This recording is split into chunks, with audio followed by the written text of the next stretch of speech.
Well, I am very excited to talk about the concept of sound and how it's embodied and how it can help with our mental health. And with me in the studio today is Dr. Stefan, who is an expert in this field and was a Harley Street clinician and now has actually developed a tool that we're going to talk about. But I want to start by welcoming you into the studio. I'm fascinated with what you're doing. It's an amazing line of research, and what you've done is incredible. And I'm so excited to share this with my audience. So welcome to my podcast. Dr. Caroline, thank you. Absolute pleasure to be here. Well, you have such a great background. You've got a really interesting background. You and I could have chatted for ages before we even started, and I realized I need to stop and capture this on camera because it was getting so good. So can you just start with your backstory, and so that we can understand what you do and how you got to where you are today? Well, so the last 35 years as a physician working in London, I founded New Medicine Group in Harley Street in London, which was a team, probably the UK's main integrated healthcare team. And I think at one point, at our height, we had 300 years of clinical experience in the team.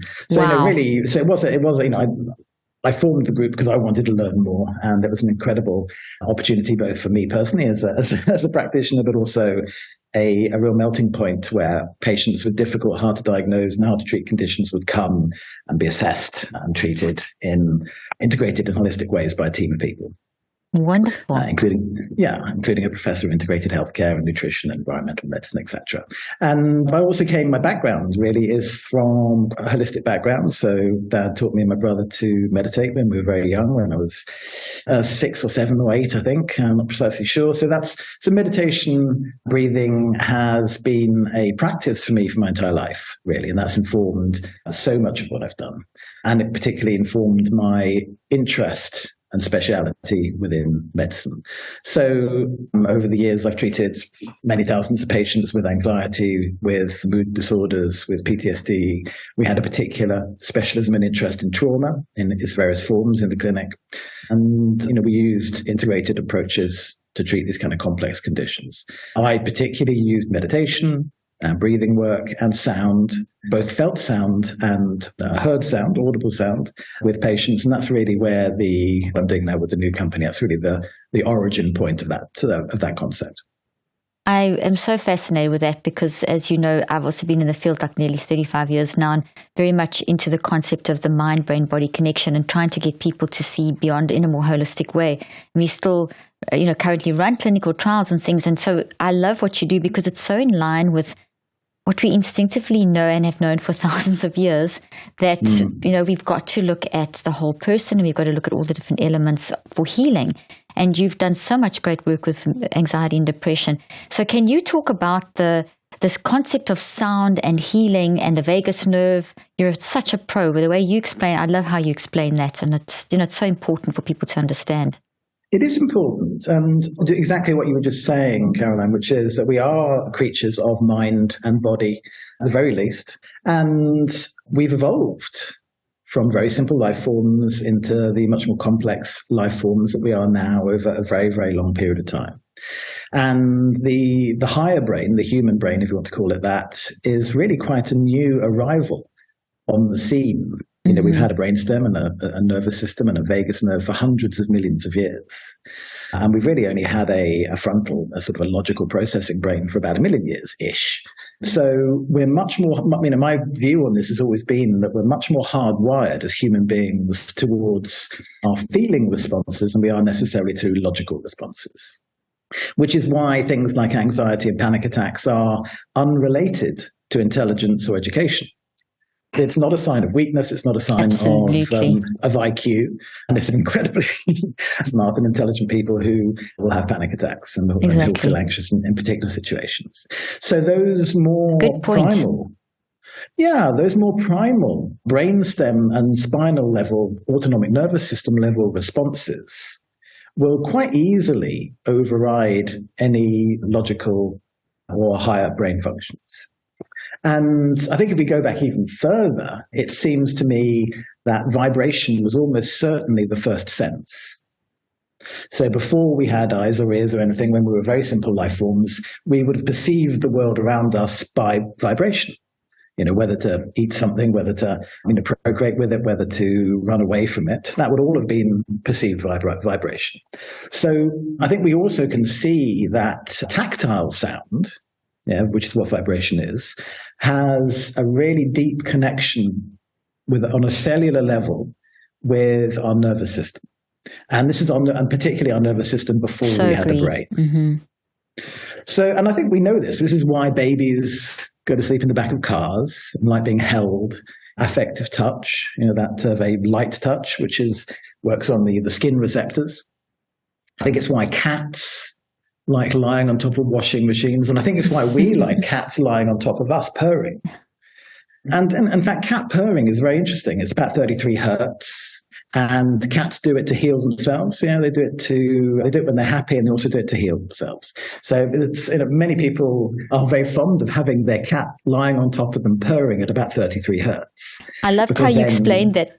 Sorry to interrupt you. The first time that I know about you, learned about you and your products and what you do, I thought this is the best explanation I've had as an excuse for having a cat. Seriously, my son is a cat lover, so I immediately told him, Dr. Stefan said this about your cat. So it was just a fun thing. But I mean, it's a true thing. It's fantastic. It is true. I mean, it's been measured. It's been verified scientifically that the hertz rate, the frequency rate of a cat purr, has an action on the cat's body. And actually, NASA have been, NASA do a lot of important and forward-thinking stuff because they have to, right? But they've been measuring the use of low-frequency sound for people in space because a very unnatural environment where the body will degrade very rapidly and musculoskeletal system will degrade very rapidly. So they've been using, as well as physiotherapists for things like bone fracture healing, they've been using low-frequency sound as well to keep people, to increase the healing rate of fractures, but also to enable people in weightless environments to remain well. Wow, that's fantastic. So that's when you talk about vibrations, it brings me to the line of work that I'm in, and that an experience in life, like this conversation as an experience, isn't just a conversation. This is a vibration that is an electromagnetic wave. It becomes in its vibrations, and eventually gets converted into vibrations inside molecules inside of our brain, which form little structures that are physical. So when we think of an experience like this conversation, it's actually a bunch of vibrational data that is inside a protein or amino acids forming proteins. So everything is kind of can be brought back to that level. Just an observation.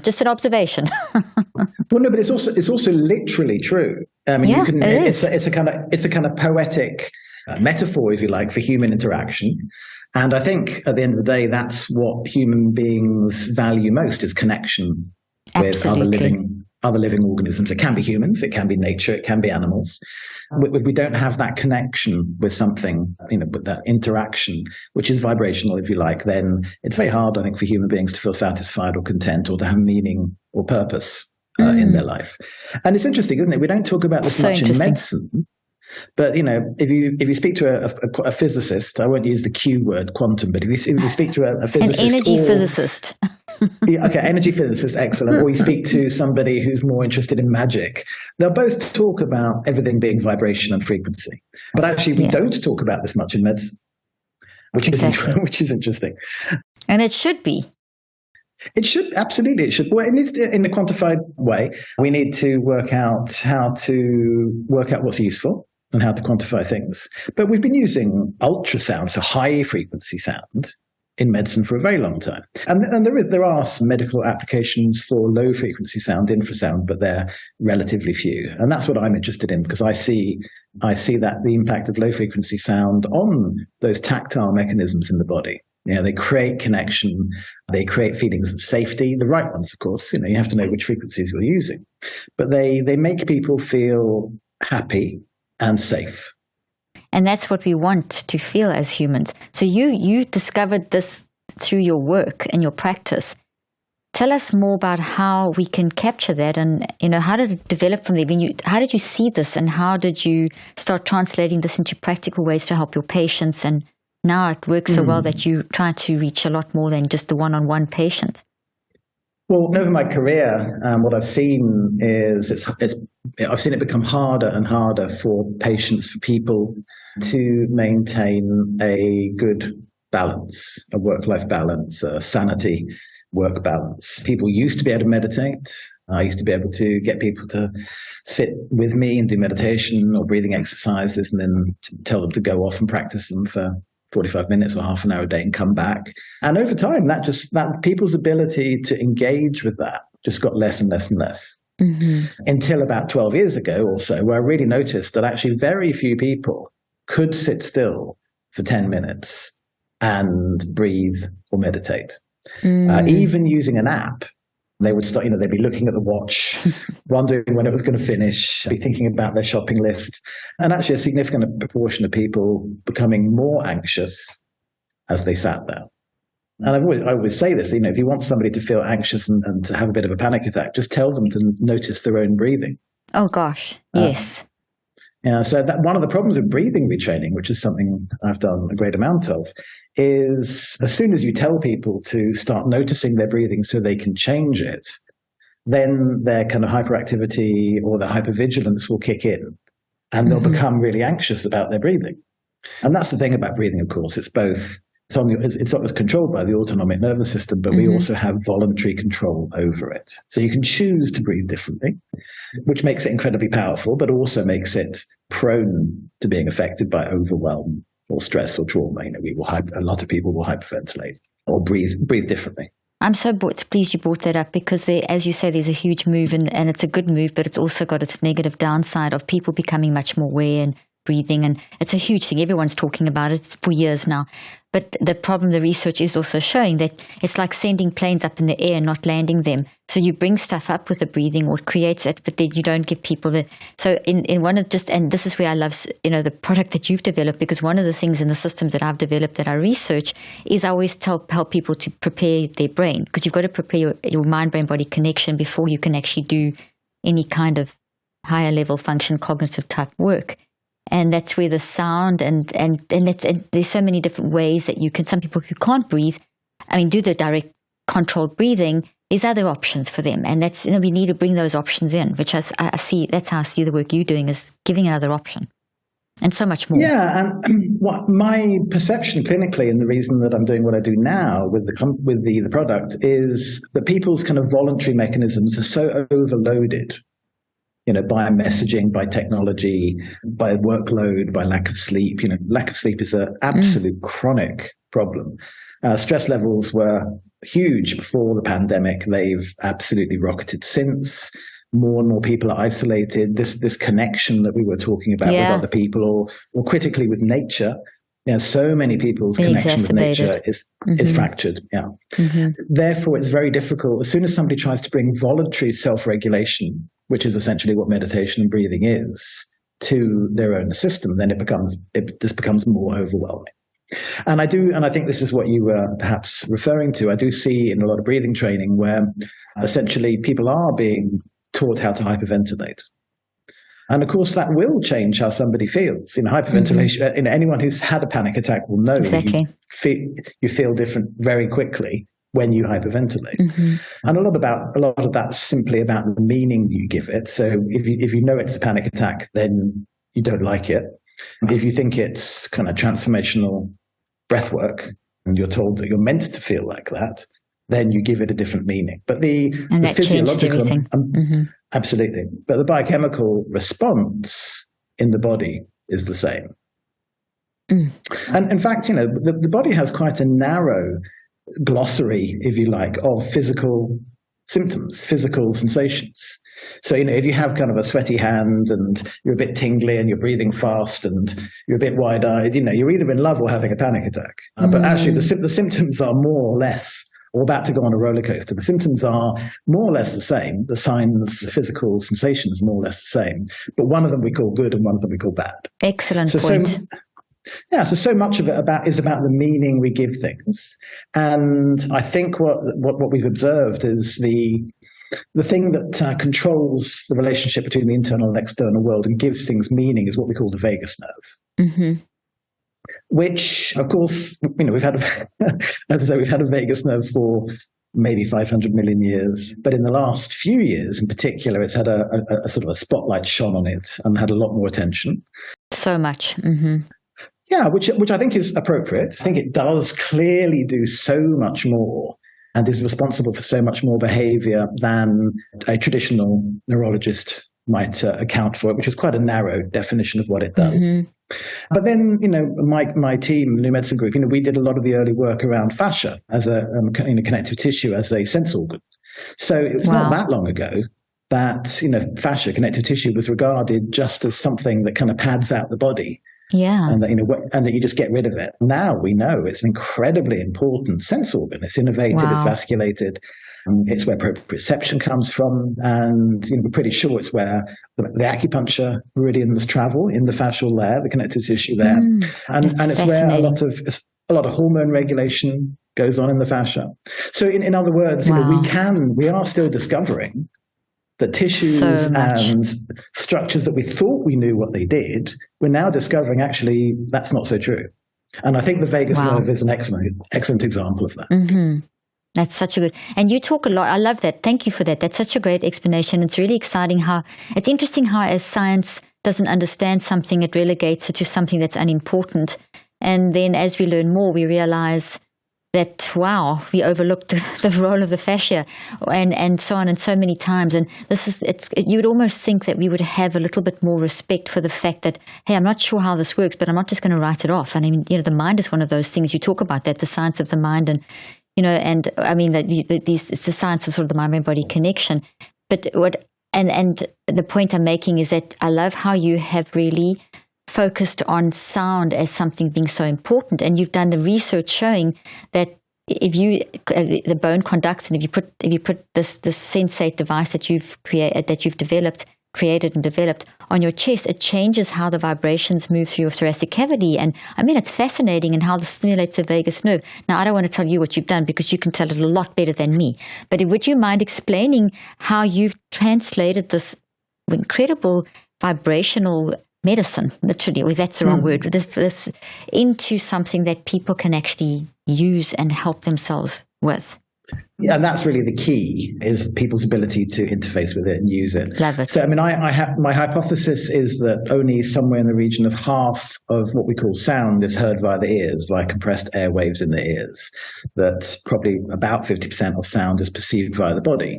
And we know this, from concerts and from our own experience and from sacred music, actually. The composers who were writing, Monteverdi and people who were writing sacred music for organ and for church were composing in subaudible frequencies. So the two lowest octaves in a church organ are below the hearing threshold.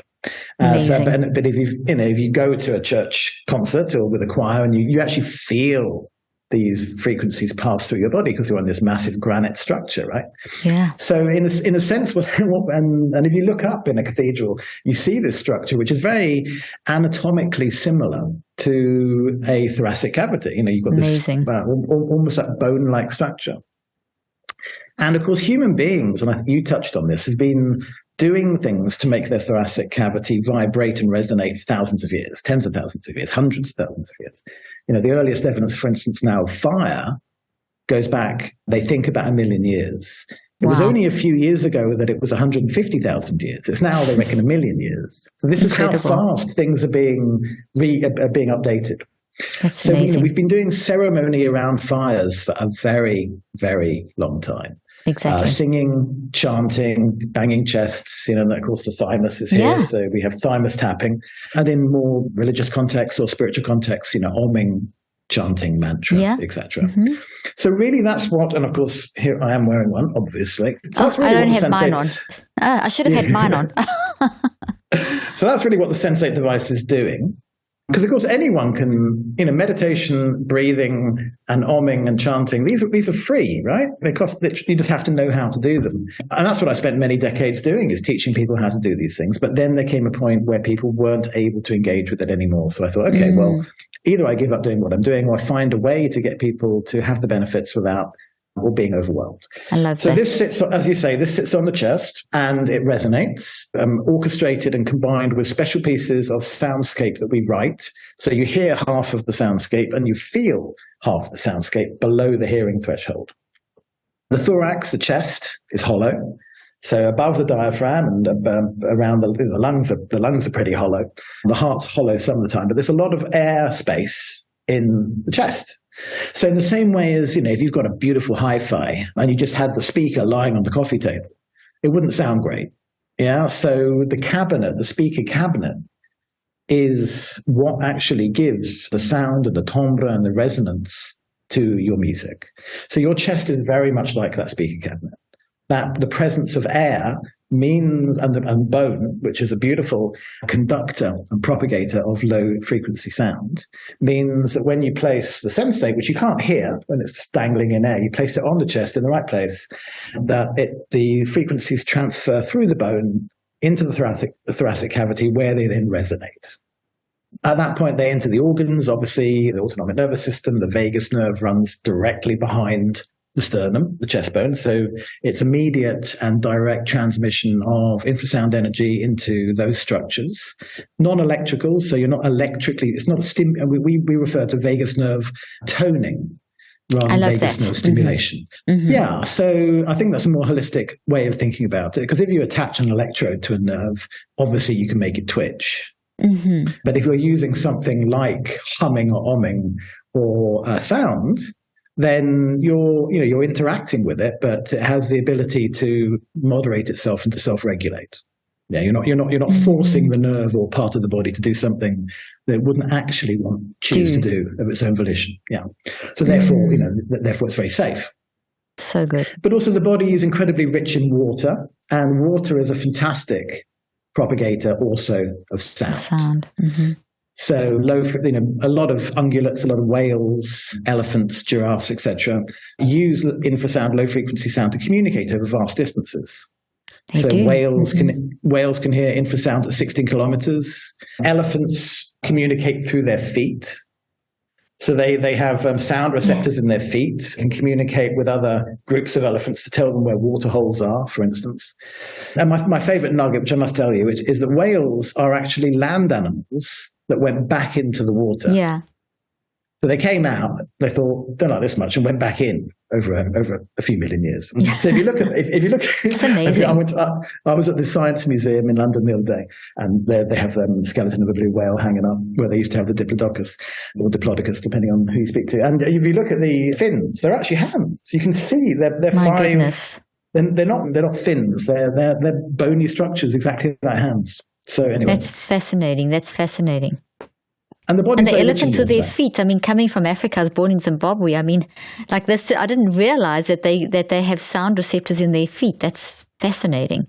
But it just shows what you're doing is you're highlighting throughout nature. We are designed to absorb sound, and I don't know if people pick that up. But we always think sound ears, but it's 50% ears, 50% body. I mean, that's massive. That's what we're proving at the moment. That's what we're doing experiments and research on. I mean, clearly the percentage is, of course, hard to estimate, but it seems to me it's that moving in that direction. Okay. Yeah. Certainly a lot of sound is non-aural, is non-compressed airwave in the ear, a very large percentage of it. The exact percentage is hard to determine, but that's what we're trying to work out. Incredible. So when people put the Sensate device on, what we're doing, if I'm understanding your explanation correctly, they are stimulating a natural process and taking it. You're not like shocking a nerve. You are actually you're putting a frequency that's conducted via your bone into the thoracic cavity. You literally the cathedral of your body, and taking advantage of the water, the properties of water and air to basically conduct that sound and that vibration, and that vibration at the specific frequency is calming down the vagus nerve and toning it, like when you go to the gym and exercising it. And when that happens, that's how we can control going from toxic stress, or going from healthy stress into toxic stress. Have I understood you correctly in my summary? That's an excellent summary, exactly. So it's very much like humming. Yeah, when you create a resonant frequency, or and obviously in certain cultural contexts that will be omming or chanting or mantra. Yes. But they're essentially it's all the same. You're using your own voice apparatus to create a sound in the back of the throat, which then resonates in the chest, and then from the chest into the water, and from the water into the fascia, and then the fascia into the cells. Beautiful. So you create, and one of the interesting things is that speed of sound in water is about 5 times faster than nerve conduction speed. So nerve conduction speed is about 400 meters a second, which is astonishingly fast, of course, if you're going from the fingertip to your brain. It's a fraction of a second.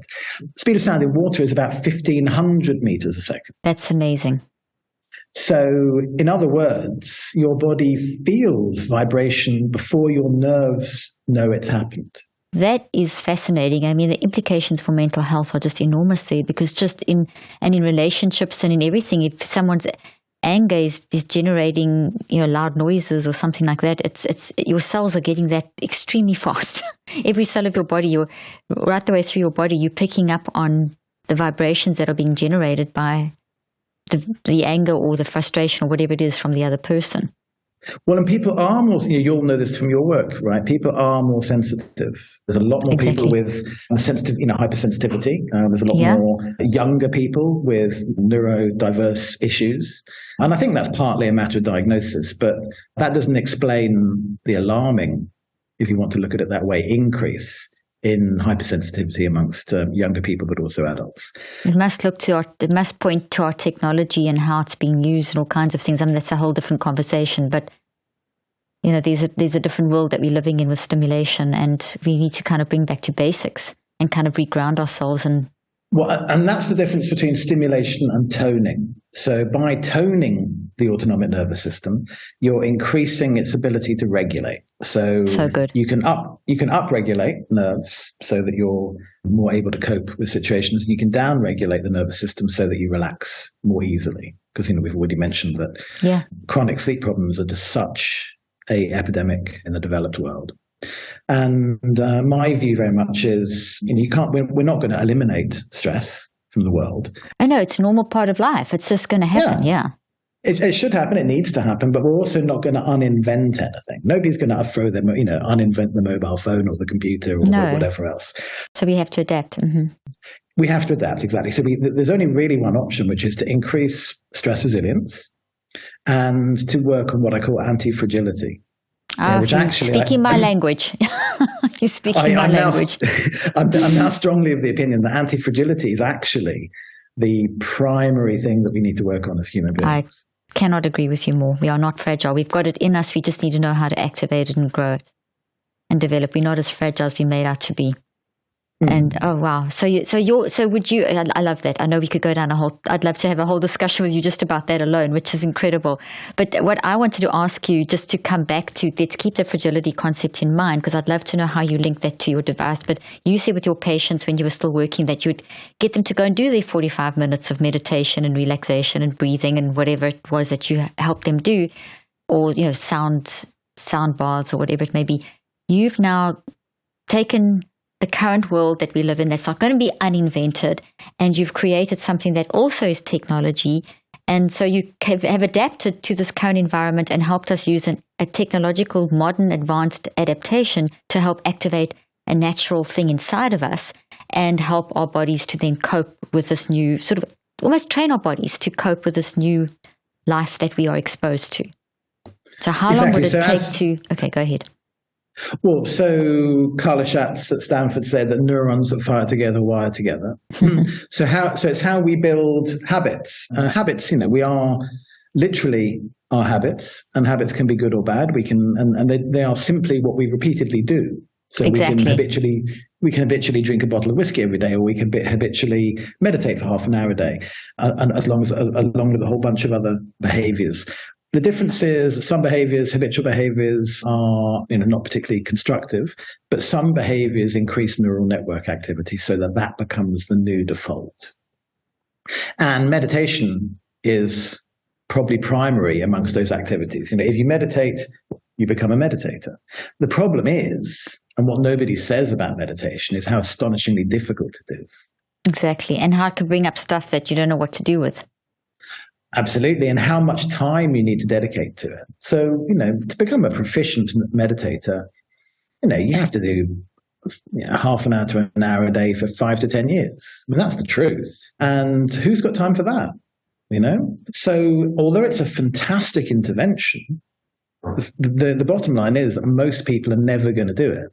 Mm-hmm. In the same way as, we all know if we walked for 10 miles a day, we would avoid a whole bunch of diseases. Yeah. But most people are never going to do that. So, but you can't get a machine to walk you But Exactly. because of this essential problem with when you try, and this is the problem, this is why meditation is so hard, it's because the harder you try, it's very Zen, right? The harder you try, the more it eludes you. Yeah, because you're looking at yourself trying to relax, and that's pretty Exactly. difficult. It's the white bear effect. Mm-hmm. Exactly. So the whole point of the Sensate technology, what I realized is you had to take the conscious mind out of the equation. So you make it very passive, you make it very enjoyable and very easy, and then people just actually enjoy closing their eyes for 10 minutes, choosing a soundscape, and because it feels so nice, they want to repeat it. But you're still getting the cumulative benefit of repeated neurons being laid down in the relaxation neural network. So you feel good in the moment, but actually there is a cumulative benefit over time. Then it becomes habit forming and behavior forming in a positive way because you're laying down neurons around the relaxation response. I love that. I do a lot of work on habit, a lot of research on habits and timing. It's a big part of the research I do. And a big part of the work, just so that for my listeners who are very familiar with my work, the concept of the neurocycle, which is the system that I've developed to help people to manage their minds and direct neuroplasticity and all that kind of thing. I have a phase in that is brain preparation. So for my listeners, this is where I use the Sensate, is in my brain preparation. So in other words, I don't have to do cognitive. Your mind never switches off, but you are letting your body prepare. You're preparing your body for hard work. And so I just wanted to orientate my listeners because they may be thinking, how does this fit into everything I teach them on this podcast and in my work? This is where I use it. I use the Sensate when I'm doing brain preparation, preparing my mind, brain, body for as well as training, because you do it habitually, so you're going to do it over time, so it changes your brain. But if I don't have it on, because I do different types of brain preparation, but this is one of the things that I've added to my regimen, and it definitely helps basically my vagus nerve listens better. It's more toned. It's like it's going to gym. It's definitely facilitating that gym process in my vagus nerve. So that's just for my listeners to understand, where does this fit into the whole process of mind management? It's a brain, it falls into the brain prep, what I call brain prep, which is neurophysiological prep of the body. Well, the vagus nerve is literally the physical embodiment of the gut-brain. Exactly. Mm-hmm. I mean, when we talk about the gut-brain superhighway, we are talking about the vagus nerve. Mm-hmm. So it is that connection between mind and meaning. Yeah, because we know the gut is it is a brain. It's officially recognized, as you know, as a brain. In many ways, it has more activity. Nervous system. Mm-hmm. Yeah, exactly. So, but it's the feeling brain. It's not really the logical. You don't ask your gut to do maths, but you do ask it to tell you how you're feeling. Your gut feeling. Mm-hmm. Whether that math equation works or doesn't. Yeah, exactly. It's making a joke there. But there's nothing that doesn't work better when your vagus nerve is humming. Everything works better. Because it just gets you into that state where you can actually function and move forward. Well, I do know that that you've offered my Cleaning Up the Mental Mess podcast listeners a special on the Sensate. So I'm very excited about that. Would you like to just share what that is and how they can find out more about the Sensate? Yeah, so there's a special code that we've created for you. And I think you can probably it'll be in the show notes. It'll be in the show notes. Pop it up on the show notes, exactly. And people go to getsensate.com, get SENSATE, getsensate.com. They pop in your code, and then they're very happy when the Sensate arrives. Absolutely. Well, thank you so much. It's been so fascinating. I can see you and I need to have a whole other discussion around anti-fragility and all these things as well. So I've really enjoyed our conversation, and thank you for taking the time. Years of experience of working with people who've battled with anxiety and depression and just mind, which is every human battles with their mind. It's a reality. So, you got to stop thinking it's only some people. It's all of us. We all can benefit. We're all being impacted by stress. I do genuinely believe that stress and anxiety are the biggest problem in the world, because until we can solve those problems, then human beings won't be able to change any of the other problems. Exactly, because you can't think straight. Yeah, exactly. So we have to tackle that. I agree. Well, thank you so much for joining me today and for your wisdom. It's been fascinating. Lovely to be here. Thank you.